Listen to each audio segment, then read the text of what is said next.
Thanks everyone for joining us. I'm Jordan Rutter, Director of Communications at American Bird Conservancy. This webinar is being recorded and will be shared with you afterward. We'll be putting links in the chat, but in case you missed them or can't copy them down fast enough, please know that everything can be found in a follow-up email we'll send to you, and that info is always available on our website. Please submit any questions you have during the presentations using the Q&A box. And automated captions are available for this webinar and can be turned on by clicking on the CC icon. Before we begin, I want to share some background about American Bird Conservancy, shortened to ABC, which was founded in 1994 with the mission of protecting wild birds and their habitats across the Americas. We continue that work today following a conservation strategy outlined by the pyramid featured on the current slide. Our work strives to help keep common birds common and prevent the rarest species from going extinct. As a lifelong birder who has dedicated so much of my life to these incredible creatures, I'm a firm believer that birds unite us. And as someone who has spent most of my life in the mid-Atlantic, loving birds also means that I love trees, even if my spring allergies indicate otherwise. Without trees, I would never get to enjoy some of my favorite species or know just where to search for the ones that I really want to observe. Trees connect us with birds, and they're places to rest, to commune, and whether it's in the crook of a branch that's a perfect place to nest, or the timber that makes up the frame of my beloved home, trees provide us, both birds and people, with vital habitat. Today's webinar is about how ABC and our partners are working together to ensure that working forests, specifically timber management, can meet human use and demand, while also supporting conservation efforts to keep bird populations thriving. If you've had a cardboard box delivered to your house just this week, it more than likely started its life as a tree in the Southeast US. Home to birds like the Swallow-tailed Kite, an iconic bird of prey that takes center stage in the exciting story that you'll be hearing about today from our esteemed guests. So let's meet them. I'm happy to introduce Gina Kent, who is Senior Conservation Scientist at Avian Research and Conservation Institute, shortened to ARCI. Gina has worked there since 2000, and she grew up in Wisconsin, where she received a bachelor's in wildlife and biology at the University of Wisconsin-Stevens Point. Once hired as a seasonal field biologist on ARCI's short-tailed hawk project, Gina became hooked on field studies of birds in Florida. She earned her master's degree in biology from Georgia Southern University with important research on the stopover ecology, habitat associations, and parasites of swallow-tailed kites. Gina became research ecologist and coordinator for ARCI in 2004, assuming field duties of finding and monitoring nests, climbing nest trees, trapping, radio tagging, and tracking birds as part of the organization's studies of nesting ecology, habitat selection, demography, migration, and conservation biology for over a dozen species. We also have Jeremy Poirier, who is a certified wildlife biologist and has worked for International Paper, shortened to IP, for over 27 years. In his current role as Senior Manager of Fiber Certification and Sustainability, he is responsible for providing strategic leadership for the company's fiber sourcing efforts in forest sustainability and ensuring business demands for certified fiber are met across 23 North American-based pulp and paper mills. He also leads the company's corporate forest wildlife conservation partnerships with the National Fish and Wildlife Foundation, along with ABC. And Jeremy has a bachelor's in biology from Presbyterian College and a master's in forest resources from Clemson University. And last but not least, we have EJ Williams, who is ABC's Southeast Region Vice President. EJ is working to stop the decline of migratory birds and enable conservation throughout their life cycle. She served as an assistant regional director for migratory birds of the U.S. Fish and Wildlife Service.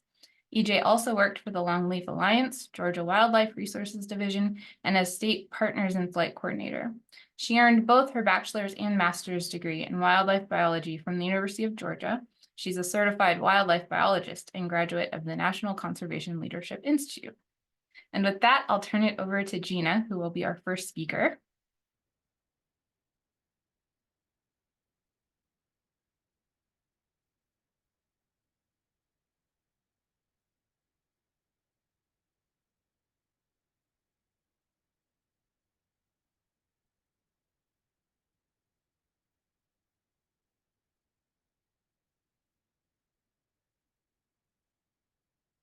And Gina, if you want to go on mute. I'm on mute. Everybody hear me okay? You're great. Take it away. All right. Well, lucky me, I get to start with swallow-tailed kites. Let me get to my first slide. Doop, doop, doop. Okay. Oh man, it's going quick. All right. Yes, swallow-tailed kites. They are such an ambassador for working forests. We've been studying them since the late 1980s. Dr. Ken Meyer, who's the executive director of Avian Research and Conservation Institute. And I'm going to tell you how cool these birds are. But first, we want to learn what's happened to them in the past and why we're studying them and concerned about them now. They used to nest all the way up into Mississippi, parts of 21 different states, but their range has constricted now down to parts of 7 or 8 along the southeastern United States. And this was after logging and even some human persecution. Their numbers are steady, if not slowly increasing, but we are definitely not seeing a return to their former breeding range all the way up the Mississippi Valley. Swallow-tailed kites are built for stealth. You know, they've got this long, gorgeous tail that acts like a rudder and such a buoyancy, allowing them to feed on insects. They are built for feeding on insects. That's comprises the most of their diet throughout the year, unless they're feeding chicks. Then they're going to bring bigger packages like baby birds or anoles or little tiny snakes and frogs that get up into the canopy that they can glean off the plants as they're flying around. But their feet are small. They're not these big raptor feet. So they've got knobby, chunky little toes that can grab onto slippery snakes and frogs.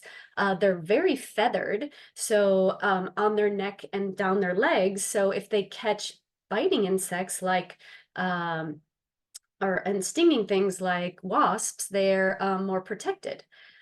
When they're in the United States, they are here to breed. They make up their nests with a lot of Spanish moss. They're often found at the tops of pine trees. That seems to be one of their favorites, at least in Florida, where their stronghold is. And then we see that also in South Carolina and Georgia as well. But they will choose any kind of tree, but they most often will have some kind of moss, especially Spanish moss, to kind of congeal the tiny sticks that they carry. Remember, their feet are small, so they can't carry big sticks to make those nests. But here's an example of a swallow-tailed kite on a nest. Really hard to see, but they'll always have Spanish moss in there, and maybe there's a time where you could be on a certain part of the forest or angle of the tree and see that gorgeous white head if the bird is incubating, or the long striking tail sticking off the back. Their nests are only about the size of a basketball, but often right at the crooks of the pine tree or other tree that they would be in. So here's a great example of all that Spanish moss in a nest. They lay 1 or 2 eggs and thus would have 1 or 2 chicks. You can see the adult coming in here. It's got a frog in its bill. There'll be both male and female take turns incubating. Female does most of it, but then they both forage to bring in bigger food items for the chicks all day long. You can see this tree is high above the canopy. So they like these kind of what we call super emerged trees, so they can get in and out of that nest really easy. Those long wings, that broad tail, they're not as graceful getting into tight spaces, so they kind of need a runway to get in to feed the chicks. Another cute chick photo I just had to put in, and our lovely conservation photographer Max Stone has donated a lot of these pictures for us to share. These chicks are probably about 28 days old, and they'll start flying within 30 to 39 days. They'll start fledging. So where are these forests? Where are they nesting? Typically, they like forest structural diversity. This is a picture of like the big cypress area in Florida. So we've got scattered cypress domes, open marshes, low areas, you know, all this structural diversity for them to find those super emergent trees to nest in, as well as the prey base they need. So lots of insects are using these areas. It's full of frogs, it's full of baby birds, and all these nooks and crannies that they can kind of weave in and out of to forage and find food. Here's an example of a working forest that's providing the same thing for the kites. So you can see trees and plantations of different ages, a lot of structural patterns here for the kites to find food and those emergent trees to nest in. There's some left leave alone swamps that are good, that are, you know, making a lot of bird food, protecting streamside management zone areas, and other things that are critically important to protect on the land as these forestry practices are taking place. The kites are benefiting from what is being done on the land. Here's another example. There's emergent trees here for them to nest in, and then so many different angles and different, you know, the heterogeneity of the landscape around them is very important, and providing food and resting and nesting places for these kites. And working forests has been traditionally a very like, we have found many swallow-tailed kites nesting on working forests throughout the Southeast. So these are things that we've learned with our studies with unmanaged timberlands that land manager can do. Things like thinning a stand so those trees on the edges can kind of pop up with a little bit more sunlight. They grow higher for good nesting areas. There might be ponds that are embedded in within the stands, stringers, which are just areas of maybe creeks that have been left there for big trees to grow, and also providing food for the kites to fly along these edges, holding out like corners of a sail, you know, just to let some of those trees grow big for the nesting of swallowtail kites, practicing good streamside management zone area to protect the watershed for maximizing food for the kites. Leaving trees here and there can be helpful for kites for nesting. Thinking about a maximum clear cut size, and also how big would the minimum acreage of older stands be good for these kites. And these are things we're learning all together with our current study with ABC and international paper. So we are continuing our knowledge by using telemetry. This is an example of a swallow-tailed kite wearing a satellite GPS transmitter. You can see the antenna. The transmitters we use now mostly are GSM, which are global. They're using the cell phone network to upload the data. And most of those transmitters don't have an antenna like this. But for this study, we have a few study areas. We're looking at swallowtail kite use around a radius around paper mills within the Southeast that International Paper has in the Southeast. So starting with our partners, Dr. Jen Coulson out in Louisiana from Orleans Audubon Society has tagged swallowtail kite there, north of New Orleans. And then we're working in the Savannah River Basin. So we've got birds on either side of the Savannah River that we've tagged, and also up in Georgetown, South Carolina. So altogether now we have tagged, I think, 9 birds with this project, and we're continuing to tag a few more and learning more about how the birds are using these industrial forests, as well as their entire migration and the things they do when they're not in the United States. So when we capture a bird, we process it right there on site. We put we do some measurements. We get a weight of the bird. We take a few feathers from the breast, and we can send those in to get a DNA sample to tell if it's a male or female. The transmitter is attached. It's a little backpack style harness that goes around the bird, and custom fit for each bird. And we take very strict care in making sure that harness fits that bird, because it's going to be carrying it probably for the rest of its life. We make sure that that attachment is really solid and good, because if there's anything that might come undone at an unknown time, there's more chance that it could get itself hooked up, caught in any vegetation. So it's more important to make sure that harness is comfortable for some growth, some slack. They're not going to get a foot or head caught in it, and then we release them on site, and that whole process takes about 40 minutes. So here's an example right here in a working forest, getting the foresters out.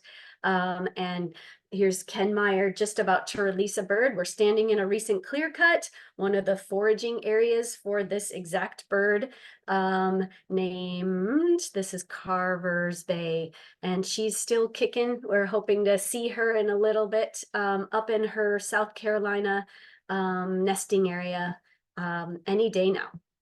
So just an example of what our data looks like then. We have these GPS locations. So that's each of these dots. It's a very finite location of where the birds are hanging out. 2 birds around north of Charleston, south of Charleston. And so we can look more at this data to see what properties they're using, what kind of timber management has been done in around maybe a roost site or a nest site. Another example, 3 more birds tagged here north of Georgetown. You can see how they fly around, or that, like, the spread of their locations. They're moving quite a bit.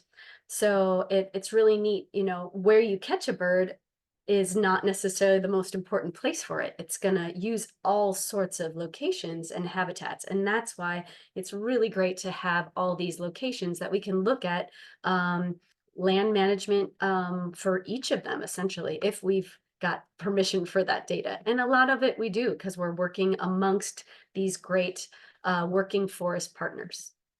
So we can look at how birds connect in certain ways where there's concentrations of points. Maybe we'll find nest sites, roost sites, and other places of interest, foraging aggregations and things like this. Another important thing about swallowtail kites is they're very social. Like unlike a lot of raptors, they feed together. Their nests are often close together. We call them neighborhoods.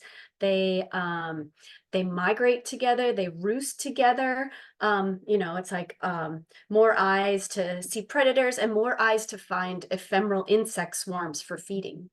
So within those points, we've often found roost sites. And in one case, one of our newly tagged birds from last year, we found a roost of over 3,000 birds in Georgia. So that was very exciting. Just, happened to see the locations of one bird, and Georgia DNR biologist went there and found this roost of 3,000 birds, which was one of their biggest roosts they've ever seen. So there's good things all around. Here's a example of a roost in Florida. So they gather in big groups before they migrate south for the winter. They're gathering in places where they often go year after year, these communal roosts, and we monitor them and count the population over time. So it gives us a really good snapshot of the status of the bird over time. And they're gathering together so they can feed together, find ephemeral insects, fatten up, get really, really fat before they start migrating. They're migrating right ahead of the hurricane season. They start in July is when a lot of them do start leaving peninsular Florida, trying to get to the Yucatan. So the headwinds on a tropical storm or hurricane can be good, but sometimes they get in trouble and we lose them over the Gulf of Mexico. Here's the entire route. They're going to South America for the winter. On the way north, they kind of explode up the Gulf of Mexico, which they're doing as we speak, unless there's a cold front that just passed, which I was worried about a few of our migrants. But they have this arduous journey. They go over water, which they do not enjoy, and it's very risky. Then they follow land to the Andes Mountains. They're going over the high mountains. Then they get into the Amazon and continue down to parts of Brazil, Paraguay, and Bolivia. And they're in groups there too, just kind of on vacation and feeding on ephemeral insects. A lot of things down there. There's these big termite mounds, and they're feeding on ephemeral, or when the termites emerge to find new places, they're often feeding in those areas too. So our current birds, I wanted to show you, this is their southbound migration this year. Made it all the way down to Mato Grosso do Sul, many of them, some of them in Mato Grosso, all in Brazil. That's where our migrants from this project ended up. And currently, as the birds fly, we have 3 birds that have returned, one to Louisiana, one to Georgia, and one to South Carolina. And we're waiting any day for Barrington. Well, who's that? Simmons Creek is probably going to migrate in the next couple days. So fingers crossed he gets a good tailwind to get him across the Gulf of Mexico. And Barrington's not far behind in Costa Rica. So I will be showing some of that information on our Facebook page, and you can try to find us there. But all this great telemetry has given us a glimpse into their lives and how, and we hope to learn more at how they're using these managed forests. So I encourage you to check out our website. We do have a sightings button there, or get involved. And if you know of a nest site, we'd love to hear and help us monitor a nest and other sightings, and you can just see what else we're up to.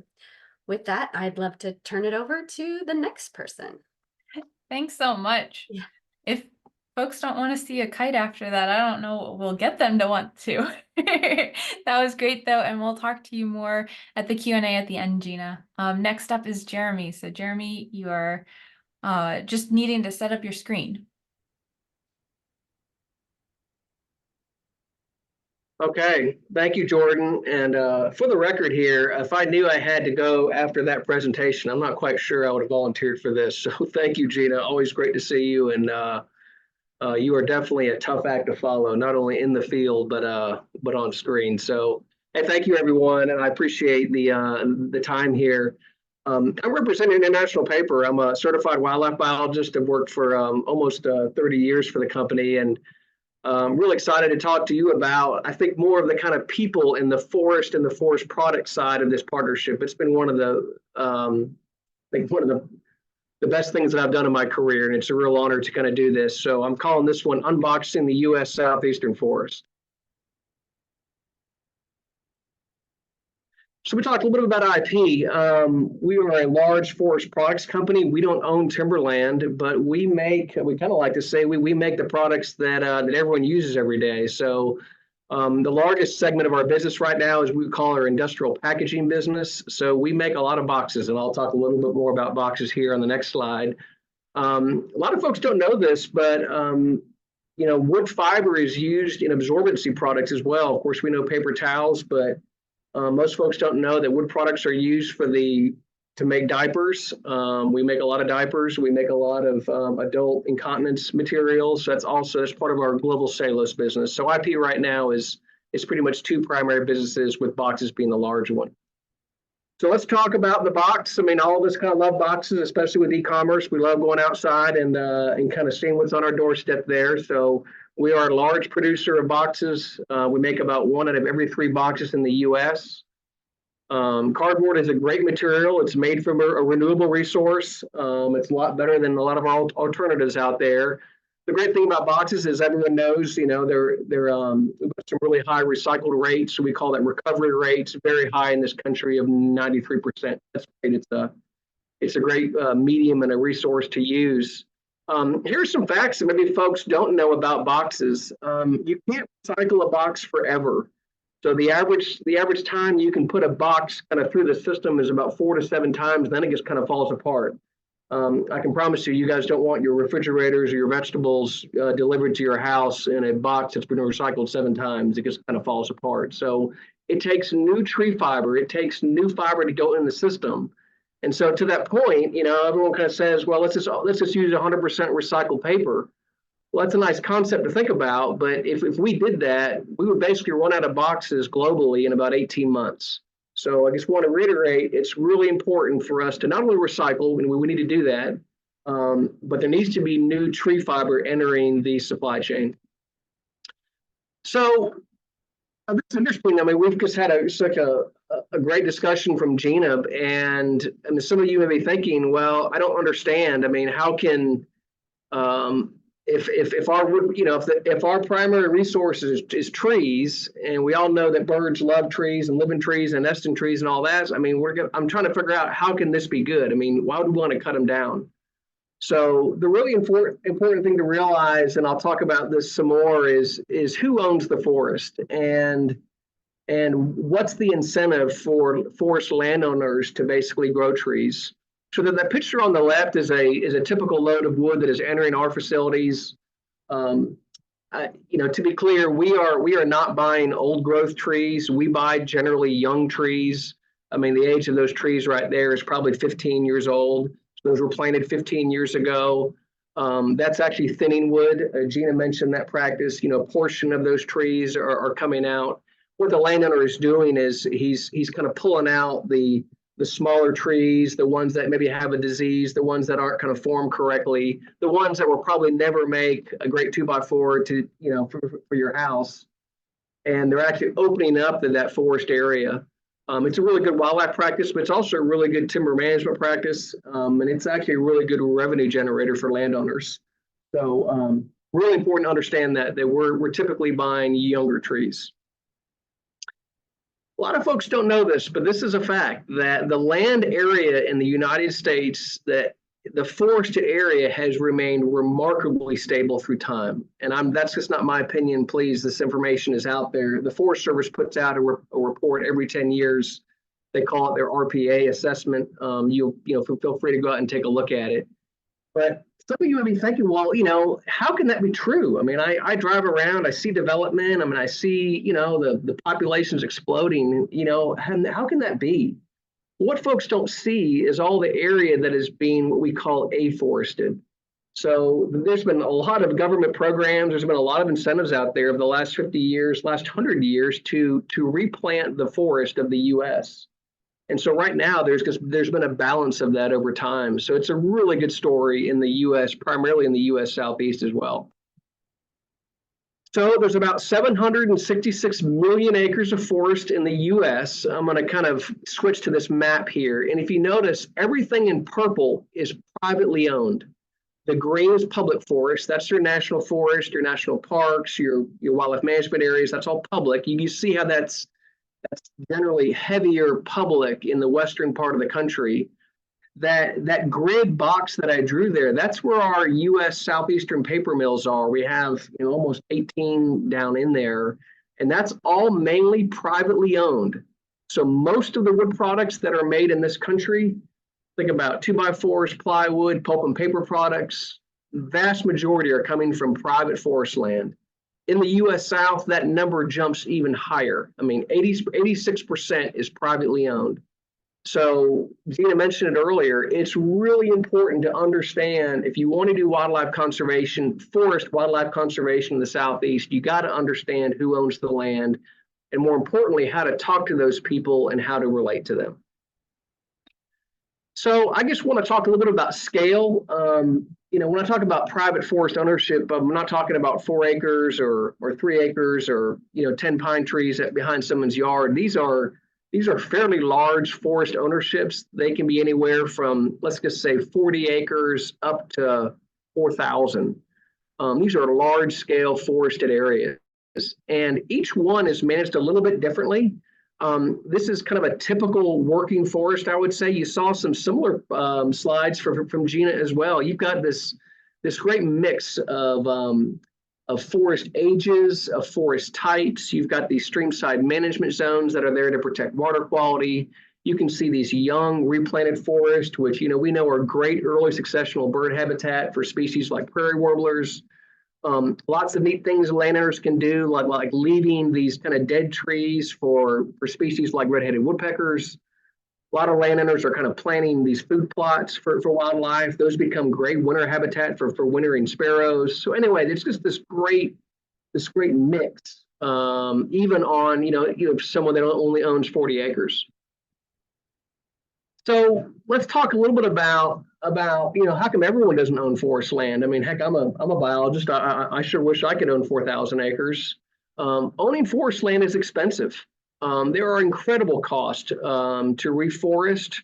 Road maintenance is extremely expensive. So you want to have access to your forest not only to enjoy, but in order to get timber products out, you need a really good road system. To put this into perspective, so that picture there on the right. And that's a really nice rocked, graveled road, great access. You're not going to mess it up when it rains. It's got really good drainage on it. To put a load of rock out there from where that picture was taken to that first big tree on the left is about $1,000. So rock right now is $750 to $1,000 a load. So you can imagine just in that short, I'm just talking about road maintenance. So things can get very expensive. So forest landowners generally need a revenue stream to keep their forest as forest. And that's where the value of the timber is so important. That's why healthy timber markets are very important.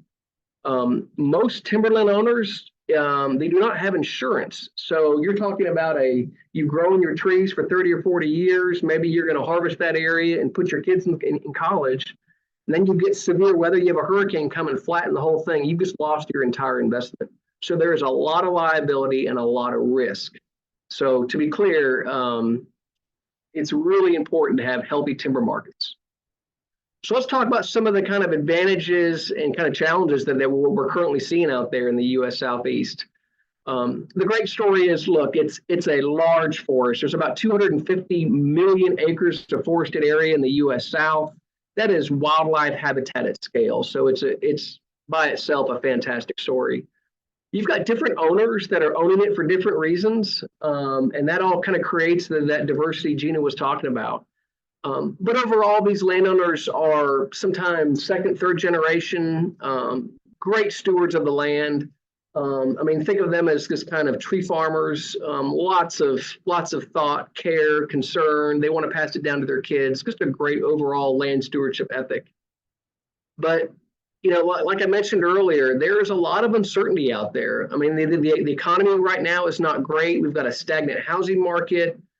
People are looking at timber prices. They don't look very good. Timber prices are generally correlated with the housing market. Forest landowners right now are there's a lot of pressure out there to kind of convert land into other uses, whether they be things like residential that we kind of know and appreciate.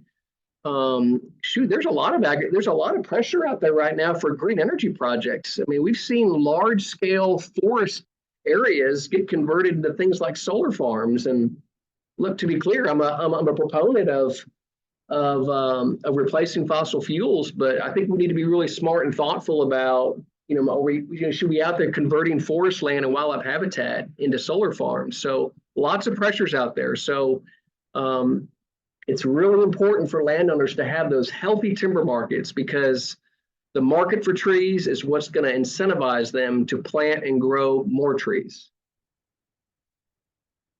So one of the neat things about this partnership, and Gina mentioned, I know EJ will talk about it a little bit kind of when she goes after me, is, this is IP's footprint in the U.S. Southeast. That's kind of a picture of our paper mills there, and the ones that we own and ones that we source wood fiber for.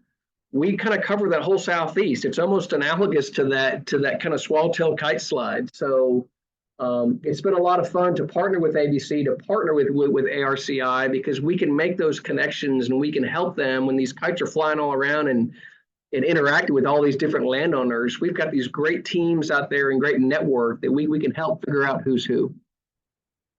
So that's about this kind of network. Right there in the middle, there's a picture of EJ talking to some of our wood suppliers. We've got these great logging companies that are working with all these private landowners out there. And if EJ can do her magic and convince that logger to kind of leave that streamside management zone a little bit wider, to think about retention, that message then goes out to hundreds of different landowners. It affects tens of thousands of acres.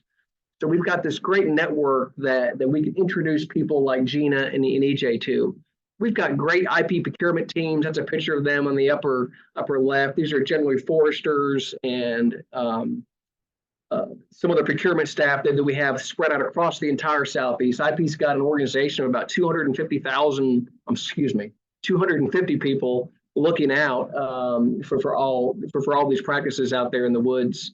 We've got great customers. We've got a lot of great e-commerce customers. We get them out there in the woods. We've just got a great story with this box that kind of shows up on your door. It not only, brings what you guys want and what you order, but it's not wasteful. It can be recycled.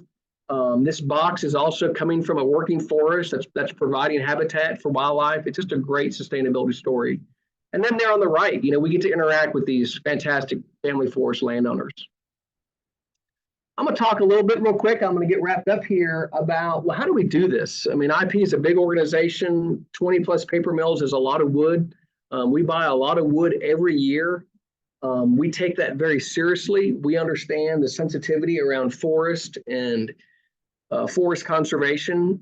We've developed what we call our foresight mapping platform. I'd encourage each of you to kind of click on that or scan that QR code. That's a video out there on YouTube that you can see how our foresight program works.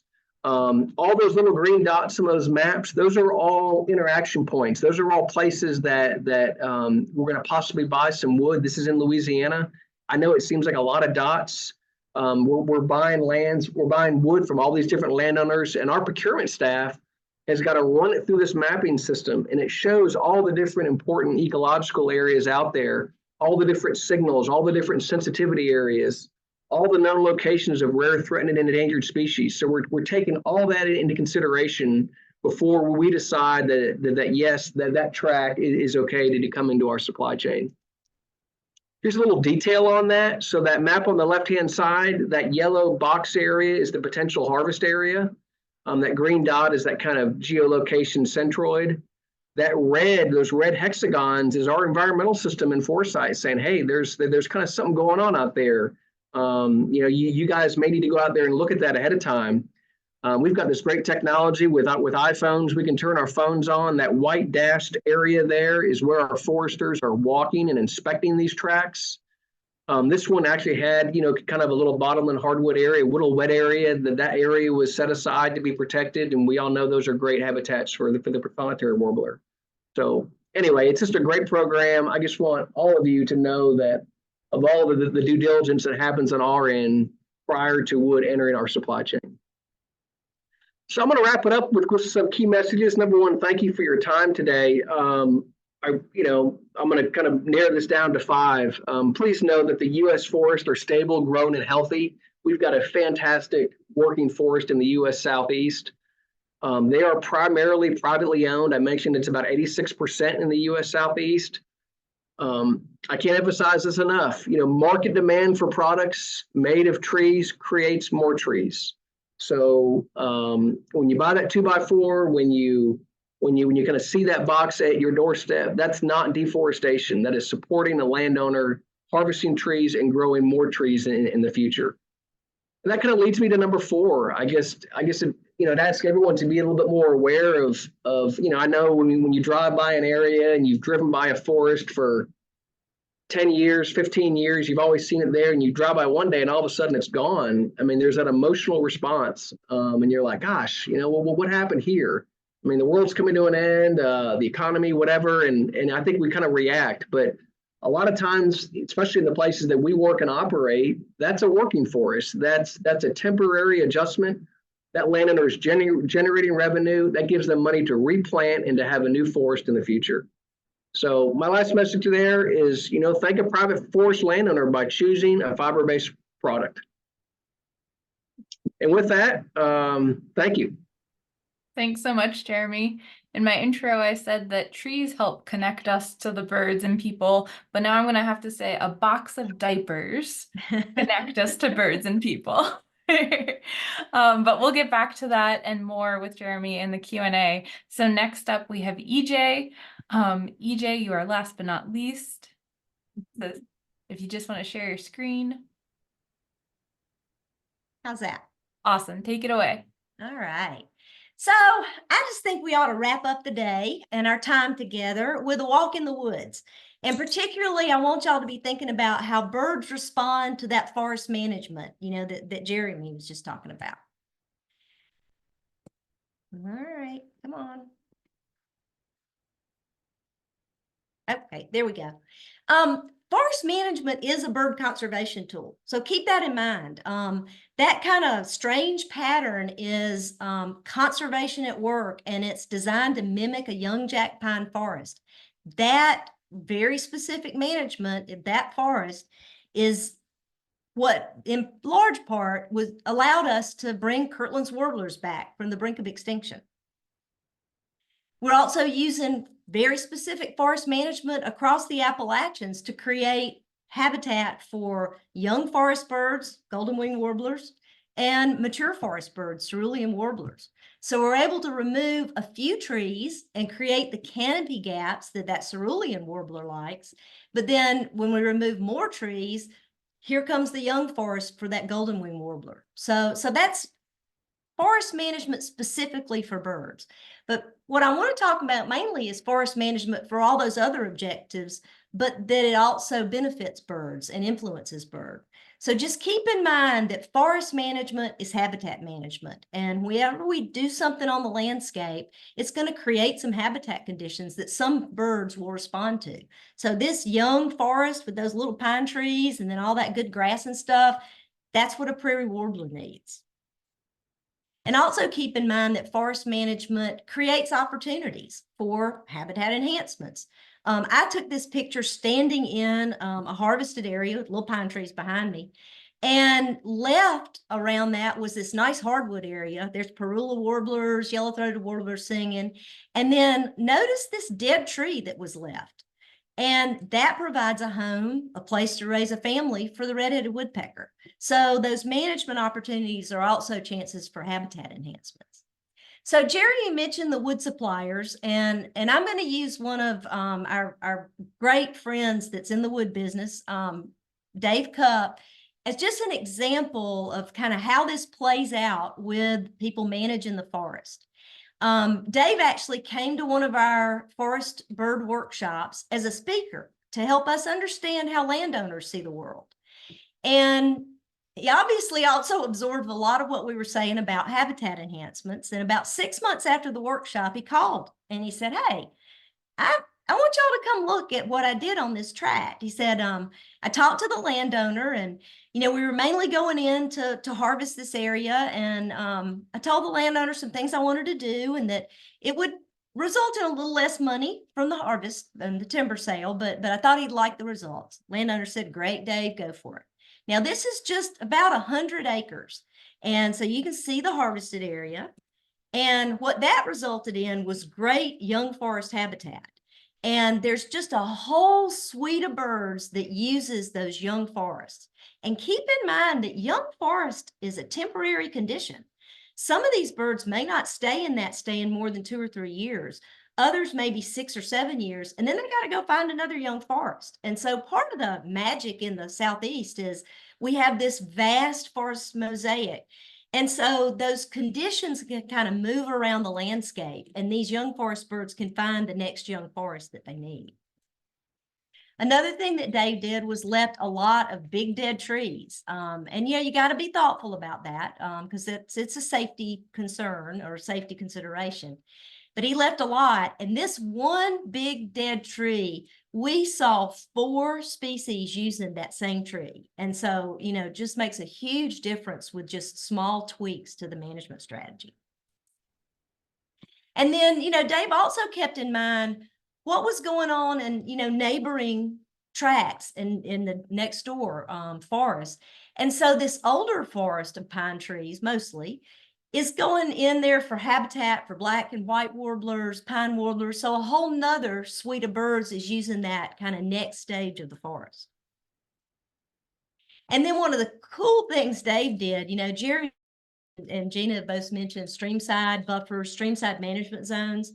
And protecting water quality is just a foundational commitment of sustainable forestry. And water quality best management practices are very well regarded. They're followed 90% or better of the time in all the southeastern states. We've got some research out of University of Georgia that demonstrates that. And those buffers that may be 30 to 60 feet wide do a great job with water quality. We typically ask for a little more for birds and other wildlife. More width just creates a better forest structure and more safety for birds, especially nesting. Well, if you'll look at this, this is what Dave left. Here's the young forest created, young forest. At places, this is 900 feet wide. So we usually ask for 100 or 200 feet.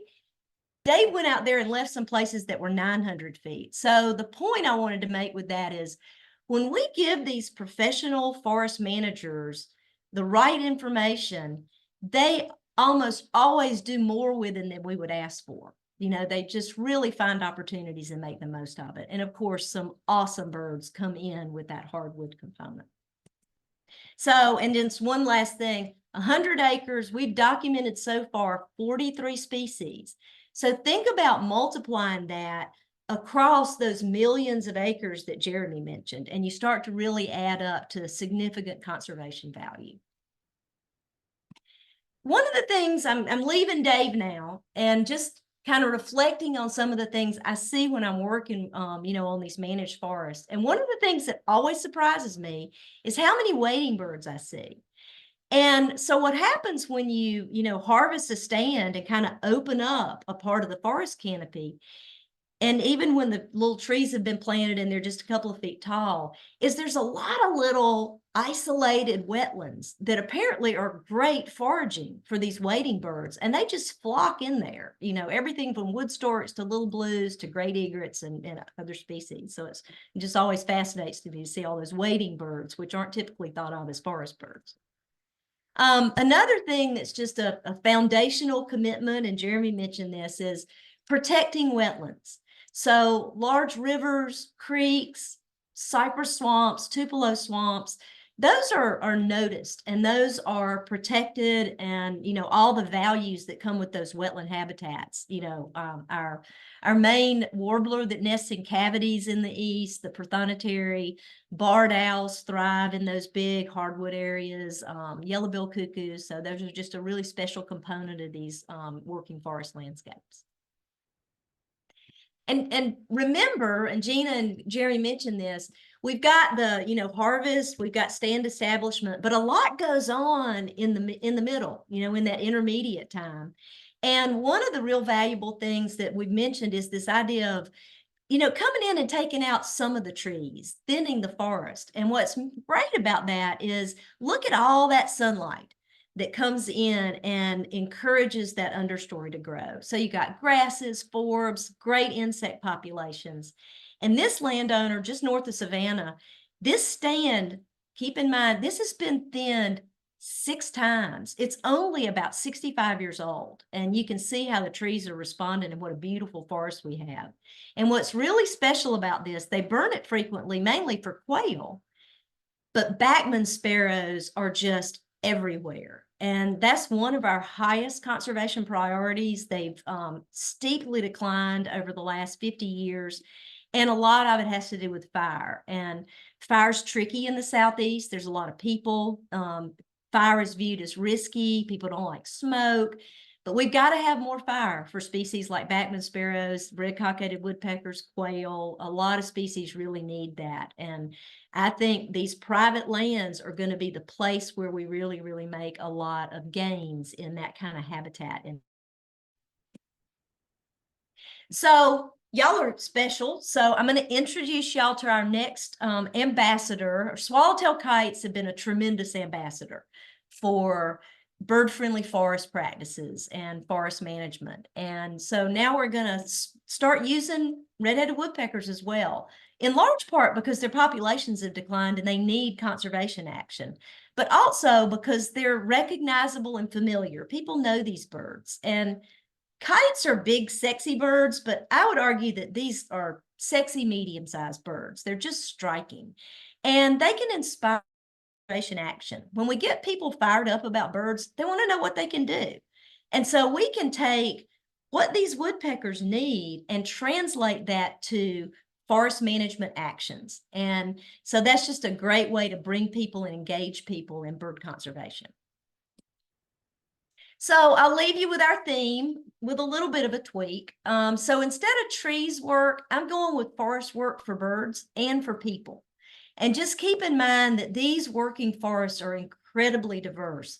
We did some survey work in focal areas from North Carolina to Texas, only on working forests, and found over 200 species of birds using those during the breeding season.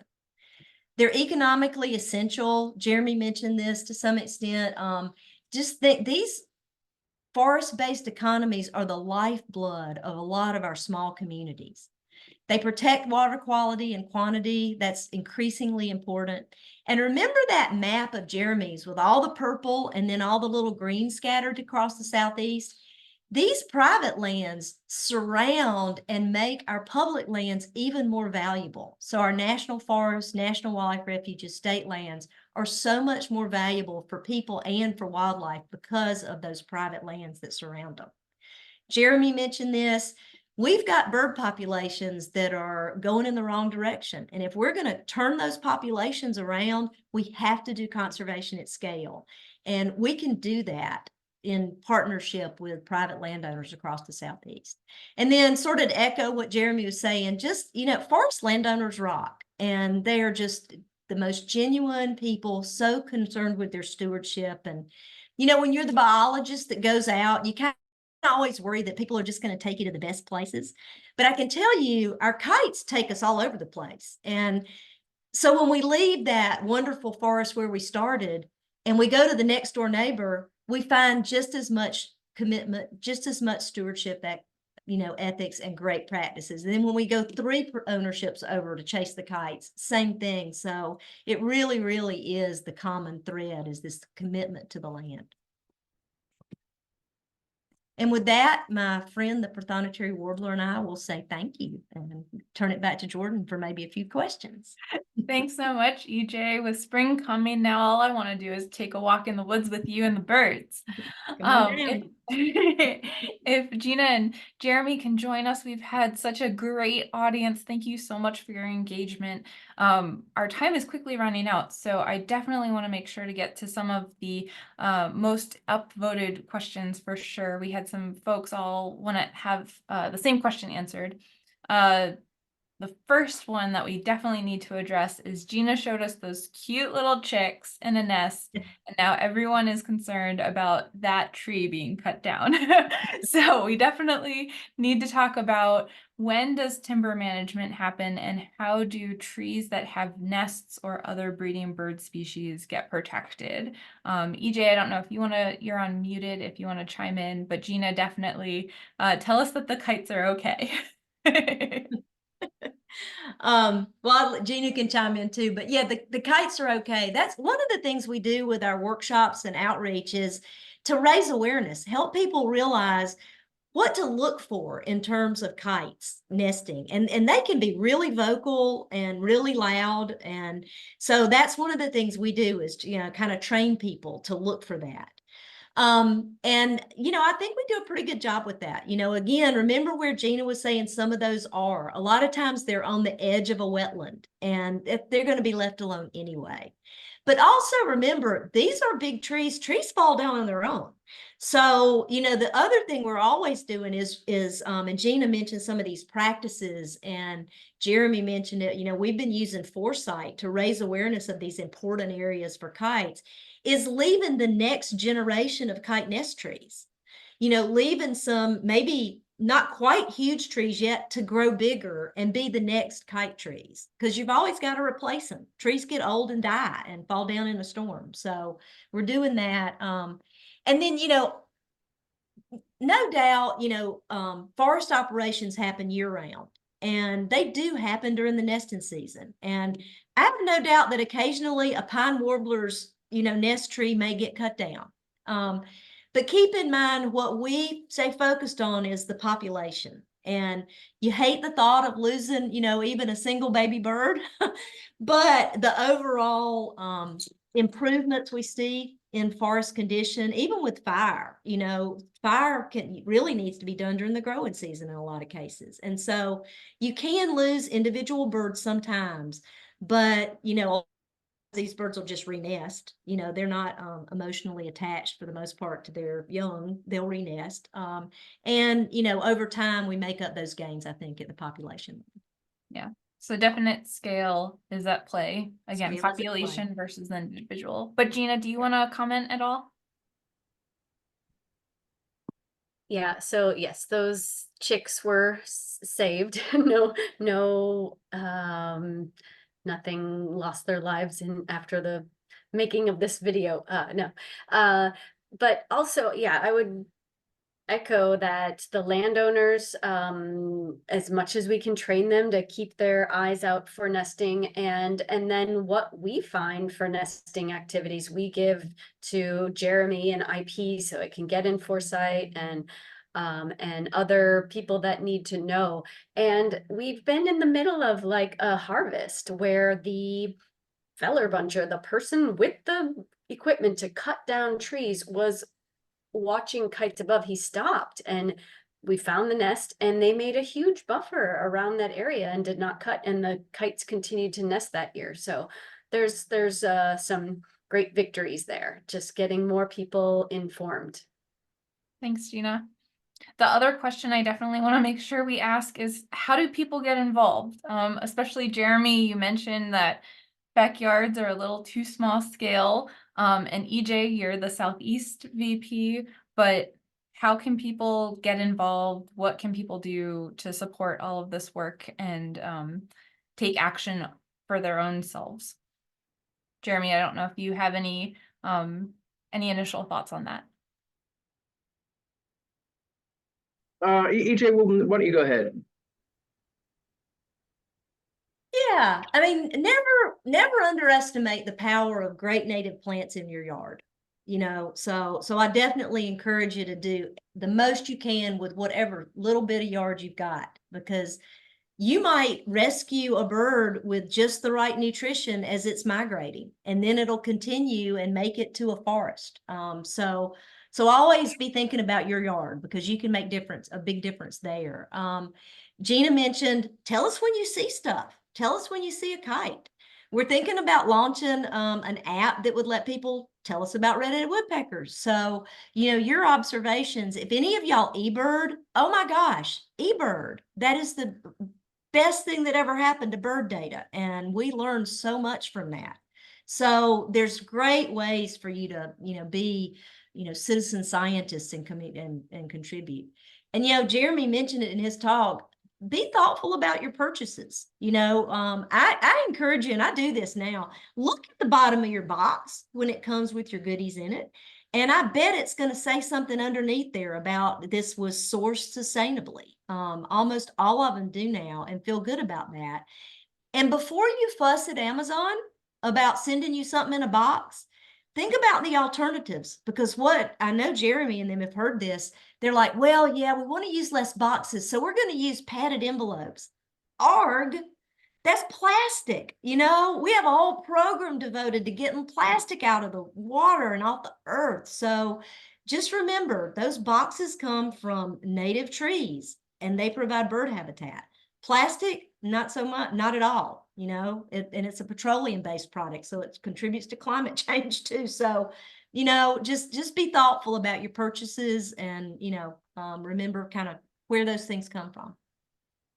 Thanks, CJ. And thank you again to our audience. Unfortunately, our time has quickly run out, but I'm going to ask one last question to our panelists before we leave and go birding.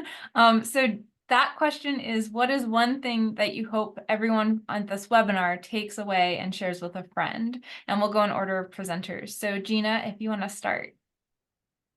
Well, I think EJ just touched on it.